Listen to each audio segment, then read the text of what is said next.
जिसके रखवाले हैं राम उसके कौन बिगाड़े काम। जिसके रखवाले हैं जिसके रखवाले हैं राम उसके कौन बिगाड़े काम। जिसके रखवाले हैं जिसके रखवाले हैं राम उसके कौन बिगाड़े काम। जिसके रखवाले हैं जिसके रखवाले हैं राम उसके कौन बिगाड़े काम। जिसके रखवाले हैं राम जिसके रखवाले हैं राम उसके कौन बिगाड़े काम। जिसके रखवाले हैं जिसके रखवाले हैं राम उसके कौन बिगाड़े काम। जिसके रखवाले हैं जिसके रखवाले हैं राम उसके कौन बिगाड़े काम। जिसके रखवाले हैं राम उसके कौन बिगाड़े काम। जिसके रखवाले हैं राम उसके कौन बिगाड़े काम। जिसके रखवाले हैं राम उसके कौन बिगाड़े काम। जिसके रखवाले हैं राम उसके कौन बिगाड़े काम। जिसके रखवाले हैं राम उसके कौन बिगाड़े काम। जिसके रखवाले हैं राम उसके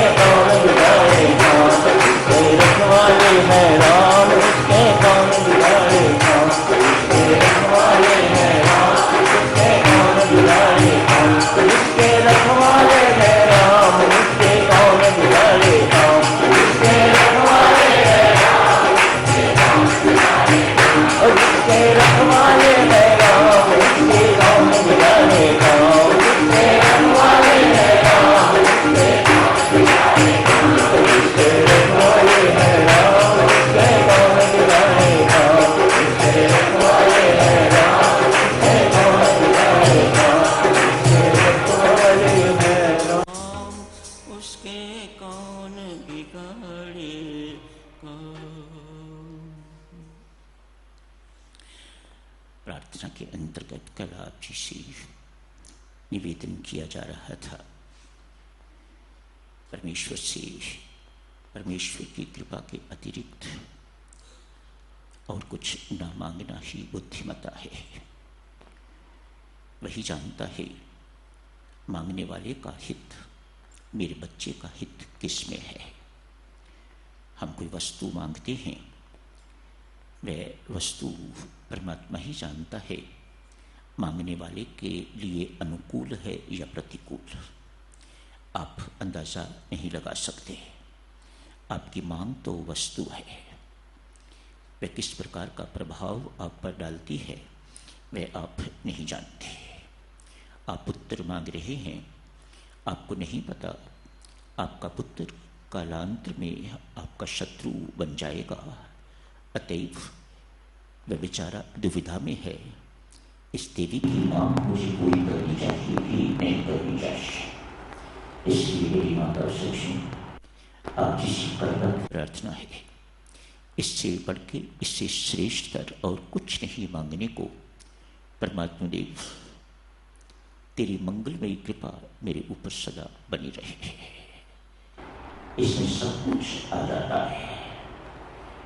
मैं जानता है कि बच्चा दुर्गुणी है, इसका नाक बह रहा है, मन मूत्र में डगमग है। अब कृपा मांगता है बच्चा तो उसे पता है कि पहले इसकी सफाई मुझे ही करनी है। सो कृपा में सब कुछ आ जाता है। परमेश्वर से परमेश्वर की कृपा ही मांगनी चाहिए, अपने लिए भी और उनके लिए भी। हाँ, इतना ज़रूर है, जैसे मांगने वाले पर जब परमात्मा की कृपा हो जाया करती है तब एक प्रकार का अधिकार उसे मिल जाता है परमात्मा से और अधिक मांगने का। अब अपने लिए न मांग के तो वह औरों के लिए मांगना शुरू कर देता है। औरों के लिए भी वह कृपा ही मांगे, बहुत अच्छी बात है। लेकिन अधिकार चूंकि इस प्रकार का मिल चुका हुआ है कि वह चीज़ें खोल के भी परमात्मा के सामने रख सकता है, अतएव कभी वह वस्तु भी मांग लेता है, कभी वह व्यक्ति भी मांग लेता है, कभी कुछ कभी कुछ कभी कुछ औरों के लिए।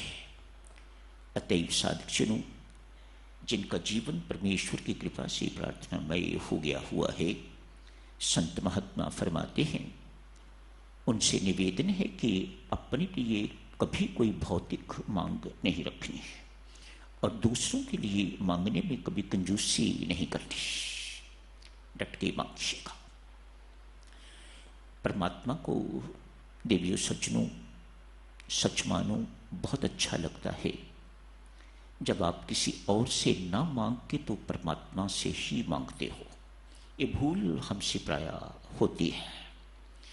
हम परमात्मा से नहीं मांगते, हनुमान जी से मांगेंगे, भैरव से मांगेंगे, इधर से मांगेंगे, उधर से मांगेंगे।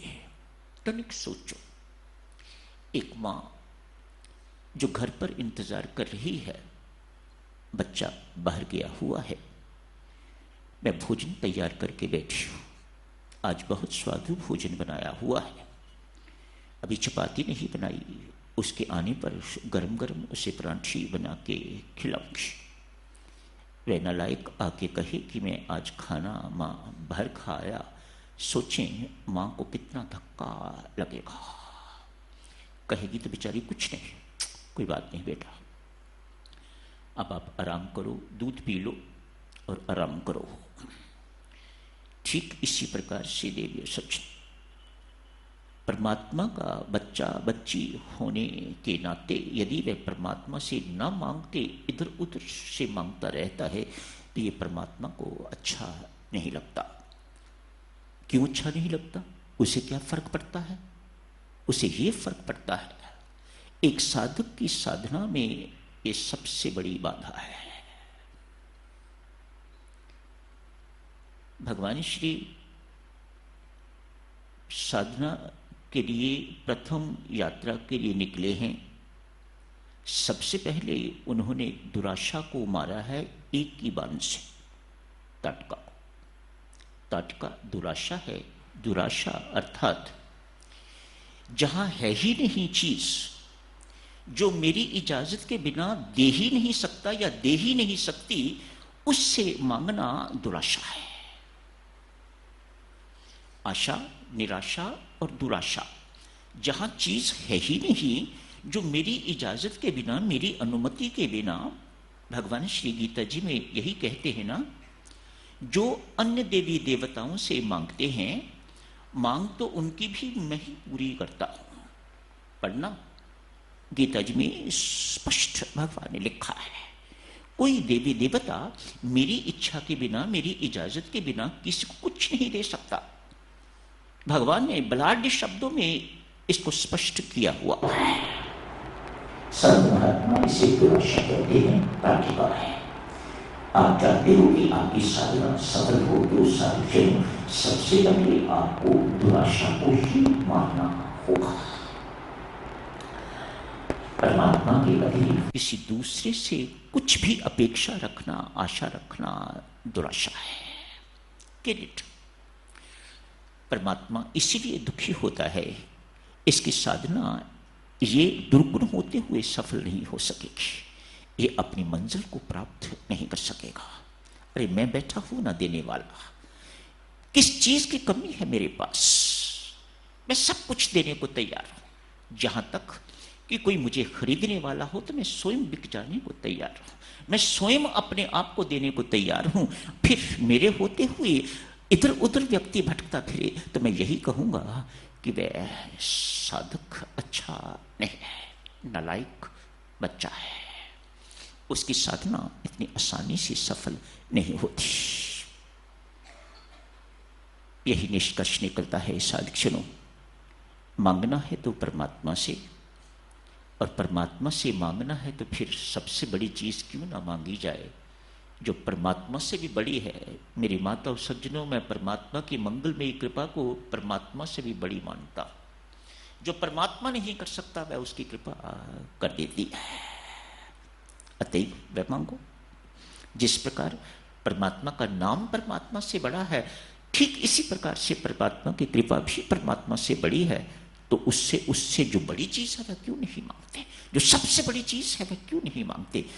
वह इनकार नहीं करता, वही देता है। इसके साथ ही साधक प्रार्थना का प्रसंग समाप्त करते हैं। वह प्रसंग शुरू करते हैं परमात्मा के प्रति जानकारी, इसे ज्ञान कहा जाता है। भगवत भक्ति के अंतर्गत स्वामी जी महाराज ने लिखा है, यदि भक्ति करना चाहते हो तो आपको परमात्मा की जानकारी पूरी होनी चाहिए। जितनी आपकी जानकारी परमात्मा के प्रति बढ़िया होगी, उतनी आपकी प्रीति परमात्मा के प्रति बढ़िया होगी। आप परमात्मा से प्रीति करना चाहते हो, अर्थात भक्ति करना चाहते हो, तो परमात्मा के विषय में आपको पूरी जानकारी होनी चाहिए। धीरे धीरे होती रहती है, प्रीति बढ़ती जाती है तो जानकारी भी बढ़ती जाती है। प्रीति बढ़ जाती है तो पता लगने लग जाता है इसका स्वभाव कैसा है, ये क्या चाहता है, इसको बाहर के रोग क्या है, अंदर के रोग क्या है। आप किसी अपने मित्र को खाने को पूरी कचौरी हलवा इत्यादि दे दो, वह बेचारा यही कहेगा ना, मित्र मुझे माफ़ करना, डॉक्टरों ने ये सब कुछ मुझे खाने को मना किया है तो मैं कुछ नहीं खा सकूंगा। ये क्यों हुआ?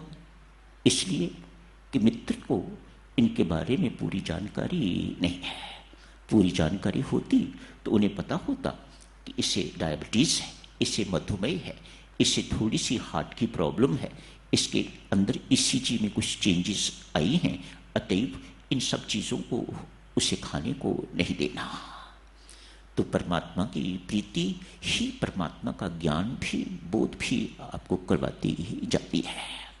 आप अपनी प्रीति को बढ़ाना चाहते हैं तो परमात्मा अपनी जानकारी और देता रहता है, ताकि आपकी प्रीति परमात्मा के प्रति और बढ़ सके। सनातन धर्म, मानव धर्म सदक्षणु परमात्मा के 3 रूप मानता है। हर एक को जानने की आवश्यकता, हर एक को याद रखने की आवश्यकता। सर्वप्रथम निर्गुण निराकार रूप परमात्मा का, इसे संत महात्मा ब्रह्म कहते हैं। बच्चे लोगों, आपके लिए विशेषतया आज की बात, उसके अगले दिन की बात बहुत महत्वपूर्ण। परमेश्वर का शुक्र है, छुट्टियां हैं, आजकल आप यहाँ बैठे हुए हो।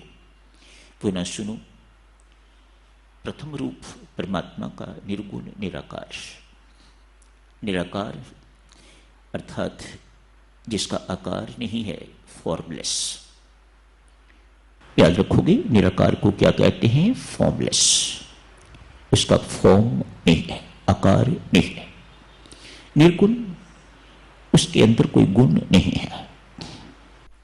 ये वेदांत का कॉन्सेप्ट है। ऐसे निर्गुण निराकार को ब्रह्म कहा जाता है। वेदांत कहता है ये ब्रह्म है। हम तो भक्ति मार्ग के अनुयायी हैं, अतएव हम ब्रह्म शब्द बहुत कम प्रयोग करते हैं। एकदा कहते हैं, किसी परमात्मा के भक्त ने, वही पूछ सकता है, वेदांती नहीं। परमात्मा से कुछ पूछना है, कोई भेद लेना है, कोई भेद की बात करनी है, कोई अपनी बात करनी है, उनसे कुछ अपनी बात पता करनी है, तो भक्त ही कर सकता है। ये अधिकार ज्ञान में नहीं है। ये अधिकार प्रीति देती है और इसे भक्ति कहा जाता है। आज किसी ने पूछा, महाराज एक बात बताओ, कुछ आपको निर्गुण कहते हैं, मानो आपके अंदर कोई गुण नहीं, और कुछ कहते हैं सगुण, सद्गुण संपन्न, सर्वगुण संपन्न। सच्चाई क्या है? ये भेद की बातें कोई प्यार करने वाला ही पूछ पूछ करके तो पूछ सकता है, आप बताओ ना, अब सच में क्या हो, क्या आप में कोई गुण है कि नहीं? यदि है तो फिर निर्गुण क्यों कहते हैं, और यदि नहीं है तो फिर सर्वगुण संपन्न क्यों कहते हैं? मेहरबानी करके ये बात स्पष्ट करो। भगवान श्री मुस्कुराते हैं और वैसे ही पूछ पूछ करके उससे उत्तर देते हैं। कहते हैं, वत्स, भगवान की भगवत्ता देखो साधक जनो, प्रभु का प्रभुत्व देखो, महानता देखो। कहते हैं, वत्स, ये सत्य है कि मेरे अंदर कोई गुण नहीं है, सर्वगुण संपन्न, सारे गुणों का स्रोत, सारे गुणों की खान, सद्गुणों की खान अपने मुख से क्या कह रहा है? वत्स, ये सत्य है कि मेरे अंदर कोई गुण नहीं है। फिर ये सगुण क्यों कहते हैं, ये गुणवान क्यों कहते हैं? अरे भाई, जहां प्रीति होती है वहां गुण ही गुण दिखाई देते हैं। ये भक्त लोग मेरे से इतना प्यार करते हैं कि मुझे निर्गुण होते हुए भी सद्गुणों से संपन्न मानते हैं। ये भगवान की भगवत्ता है। हमारे अंदर कुछ भी नहीं है तो हम अपने आप को कितना गुणवान, गुणी इत्यादि इत्यादि कहते हैं। भगवान के पास माता सब कुछ है, लेकिन मैं कहता है नहीं नहीं नहीं नहीं, मेरे पास कुछ नहीं है, मैं तो हूं निर्गुण, मेरे अंदर कोई गुण नहीं है। उस निर्गुण निराकार को ब्रह्म कहा जाता है। पर ब्रह्म कहिए, ब्रह्म कहिए, वही जब सगुण निराकार हो जाता है। ये श्रेणी शायद पहले, बहुत पहले कभी चर्चा तो करी थी, नाम तो लिया था, लेकिन शायद आप सबको याद ना हो। दो ही याद हैं आप सबको, एक तो है निर्गुण निराकार और दूसरा है सगुण साकार। शास्त्र भरा है इन दोनों से, लेकिन महत्वपूर्ण जो है वह तीसरा है, बीच वाला, जिसे सगुण निराकार कहा जाता है तो निराकार। स्वामी जी महाराज का परमात्मा सगुण निराकार है, आर्य समाज का परमात्मा सगुण निराकार है, मुसलमानों का परमात्मा सगुण निराकार है। इसी परमेश्वर, परमात्मा या ईश्वर कहा जाता है, जो सबका शासक है, दिखाई नहीं देता, निराकार है, आकार नहीं है, लेकिन सभी गुणों से संपन्न है। सच्चिदानंद घन परमात्मा, आप बोलते हो ना, वंदे रामम सच्चिदानंदम, वे सच्चित आनंद गुण है, दयालु है, कृपालु है, अविनाशी है, अजर है, अमर है, सर्वंतर्यामी है, सबके अंदर है। चूंकि निराकार है इसलिए सर्वव्याप्त है। निराकार ही सर्वव्याप्त हो सकता है। आप निराकार नहीं तो यहीं बैठी हैं तो यहीं बैठी हुई हैं, आप अपने घर में भी नहीं हैं, लेकिन निराकार होती तो यहां भी बैठी हुई होती, तो अपने घर में भी बैठी हुई होती। इस दूसरे रूप का नाम है ईश्वर, परमेश्वर, परमात्मा।